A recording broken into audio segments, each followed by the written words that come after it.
ഇപ്പൊ ഞാനൊരു ചാനലിൽ 10 കൊല്ലമായിട്ട് വർക്ക് ചെയ്തതാണ് ഫ്ലവേഴ്സിൽ. പിറ്റേ ദിവസം വേറെ ചാനലിലേക്ക് പോകുമ്പോൾ നമുക്ക് ആ ഒരു റിലേഷൻ കട്ട് ചെയ്യാൻ പറ്റത്തില്ല. അപ്പൊ അവരെ വെച്ച് പുറത്ത് വെച്ച് കാണുമ്പോൾ നമ്മളവരോട് സംസാരിക്കേണ്ടി വരും. അവരായിട്ട് കൂടുതൽ പേഴ്സണലായിട്ട് ഇതിനകത്തൊരു റിലേഷൻ എന്ന് പറയുന്ന സംഭവം ഉണ്ടല്ലോ, അത് നമുക്ക് പെട്ടെന്ന് ബ്രേക്ക് ചെയ്യാൻ പറ്റത്തില്ലല്ലോ. അതൊരു കമ്പനി മാറിയെന്ന് വിചാരിച്ചിട്ട് ചേഞ്ച് ചെയ്യണതിൽ എനിക്ക് വലിയ യോജിപ്പില്ല. ഇപ്പൊ ചെന്നൈ സരിഗമപ്പയില് ചെന്നൈ സ്റ്റോറീസ് ഒക്കെ ചെന്നൈയിലാണോ ഷൂട്ട്? എപ്പോഴും നിങ്ങൾ ഒരു ട്രിപ്പ് മൂഡ് പോലെ എപ്പോഴും ഇങ്ങനെ സ്റ്റോറീസ്? ചെന്നൈയിലാണ്. ഇപ്പൊ കൊച്ചിയില് ഫ്ലോർ അവൈലബിലിറ്റി കുറവായിരുന്നു. അപ്പോൾ ചെന്നൈയിൽ തമിഴ് ഷൂട്ട് ചെയ്ത് അതേ സെറ്റിലാണ് സരിഗമ ഷൂട്ട് ചെയ്തുകൊണ്ടിരുന്നത് മലയാളം. അപ്പൊ ആ ഒരു അപ്പൊ നമ്മളിവിടുന്ന് ട്രാവൽ ചെയ്യണം എല്ലാ മാസവും ഒരു ചെന്നൈ ട്രിപ്പ് ഉണ്ടല്ലേ? അത് അവിടെ തന്നെയാണോ? അല്ല നമ്മള് ഷൂട്ട് ബാക്കിയെല്ലാം പ്ലാനിങ് ഇവിടെ നടത്തും, ഷൂട്ട് അവിടെയാണ്. പക്ഷെ പാട്ടിന് അത് എത്രമാത്രം അനുയോജ്യമാണെന്ന് എനിക്ക് തോന്നുന്നില്ല.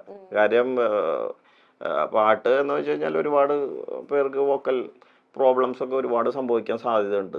ട്രാവല് എല്ലാം ആക്ച്വലി കൊച്ചി തന്നെ നടത്തുമ്പോൾ തന്നെ ഒരുപാട് പേർക്ക് അസുഖങ്ങൾ. ഇപ്പൊ ഒരു ഗ്രൂപ്പ് വർക്ക് ആകുമ്പോൾ ഒരാൾക്ക് എന്തെങ്കിലും അസുഖം വന്നു കഴിഞ്ഞാൽ ബാക്കി എല്ലാവരിലേക്ക് അത് ട്രാൻസ്ഫർ ചെയ്യും.